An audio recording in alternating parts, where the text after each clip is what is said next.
لیکن میں نے پھر دیکھا کہ میرے ملک کا سرکاری افسر مجھ سے میرے بچپن سے بھتہ لے رہا ہے. میں نے جو کام کروانا ہے مجھے بجلی کا کنیکشن نہیں ملتا. میں بچہ تھا, I was you can imagine hardly 20 when I was trying to establish a small چھوٹی سی جگہ تھی جس میں اس کے لیے بجلی کا کنیکشن نہیں ملتا تھا. انہوں نے مجھے اتنے چکر لگوائے مجھے پتا نہیں تھا کہ اس کو چاہیے کیا. مجھے یہ آئیڈیا ہی نہیں تھا کہ یہ he is being difficult with me for that reason. And from that on وہ میری ایک لرننگ اسٹارٹ ہوئی. تو ایکچولی وہ صاحب جو تھے ان کو بتا چاہیے تھا to give me an electric connection. پھر جب ٹیلی فون کا کنیکشن چاہیے تھا I still needed to pay money for it. تو یہ جو بتا ہے نا یہ اچھا. اب اس کو بہت سے لوگ جو بڑے دیندار قسم کے لوگ ہوتے ہیں یا they want they are ethical let me say, وہ کہتے ہیں ہم رشوت نہیں دیتے. اچھا رشوت تو میں کب دوں نا, مجھے اگر چوری کی بجلی لینی ہے بجلی تو میں am not asking him to tamper with my electric connection. میں تو پورے پیسے دینے کو تیار ہوں, لیکن الیکٹرک کنیکشن ہی نہیں وہ مجھے دے رہا یا فون کا کنیکشن ہی نہیں دے رہا. تو I am only asking for my right. When I am asking for my right تو ہاؤ از اٹ کہ وہ مجھ سے پیسے مانگ رہا ہے.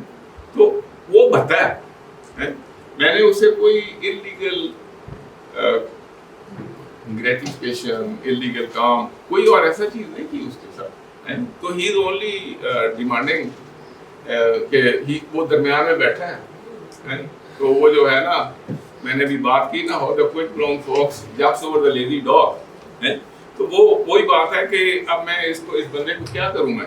So I pay him that money out of my hard earned earnings. اور اس کو میں رشوت کہہ نہیں سکتا.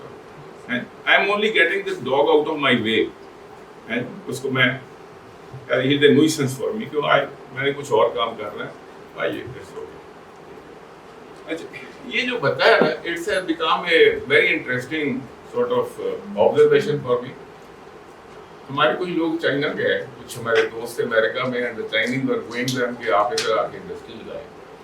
تو انہوں نے انہیں پوچھا کہ بھئی آپ کے یہاں انڈر دا ٹیبل پیسے کیسے ہوتے ہیں. اور نے کہا نہیں انڈر دا ٹیبل کوئی نہیں مانگتا, ویسے آپ 10% اسپیڈ منی بجٹ کر لیں. اچھا ہم اس کو بتا کیا سکتے ہیں اسپیڈ منی. سو دونوں میں برائٹ نہیں ہے. اگر برائٹ تھا اگر میں اسے کوئی یار زمین مجھے مفت دے دو اور یہ میرے نام پہ لگا دو then it will be bright. So it's very important. اور بہت سے لوگ اپنی زندگی کا بہت زیادہ جو ٹائم ہوتا ہے نا خراب کر دیتے ہیں کہ جی ہم رشوت نہیں دیتے, ہمیں بجلی کا کنیکشن نہیں ملا کیونکہ ہم نے رشوت نہیں دی. آپ نے رشوت تو وہ رشوت تو نہیں مانگ رہا تھا آپ سے, رشوت تو آپ کب دیتے. میری زندگی میں بہت دفعہ یہ ہوا. اب اگر میں آپ سے کہوں کہ میرا میٹر فکس کرو دیٹ از ناٹ بتا دیٹ از رشوت for me, but it goes even beyond رشوت کیونکہ وہ تو آؤٹ رائٹ میں حرام کی بجلی یوز کروں گا. تو یہ جو ہے نا ورڈز کی جو انڈرسٹینڈنگ ہے دیٹ از ویری امپورٹنٹ کہ آپ اس کے درمیان میں ایک فرق تلاش کریں کہ normal as a business man اگر میں کم تول رہا ہوں یا کوئی ایسی چیز کوالٹی میں یا کسی چیز میں ہیرا پھر then I am a corrupt businessman. یا میں چوری کا سامان لے کے اس میں سے کوئی را مٹیریل چوری کا لیا بنا کے بھیج دیا تو وہ کرپشن بھی آ جائے گی اس کے اندر. You can give it other names also. تو لیکن یہ جو ڈیفینیشن ہیں they are very important for you to carry on in life. تو اگر آپ ان کو سوچیں گے سمجھیں گے تو کئی جگہ پہ آپ رکیں گے نہیں کہ آپ اپنے رائٹ کے لیے کام کر رہے ہیں. اس بندے نے کیا ہے, وہ کسٹم پہ آپ کا سامان آ کے پڑا ہے, وہ بندہ پیپرز کلیئر نہیں کر رہا, وہ 4 دن اگر آپ کا وہاں پڑا رہے گا تو آپ کو ڈیمیج پڑنا شروع ہو جائے گا. اگر آپ نے اس کے پتہ لگا جی اس کا یہ ریٹ ہے اور وہ ریٹ بھتے کا ریٹ ہے, وہ رشوت کا ریٹ نہیں ہے. رشوت تب ہے اس کو میں کہوں کہ یار اس کی کسٹم ڈیوٹی نیچے کر دو یا اس کا نومنکلیچر چینج کر دو تاکہ میری پرسنٹیج جو ہے نا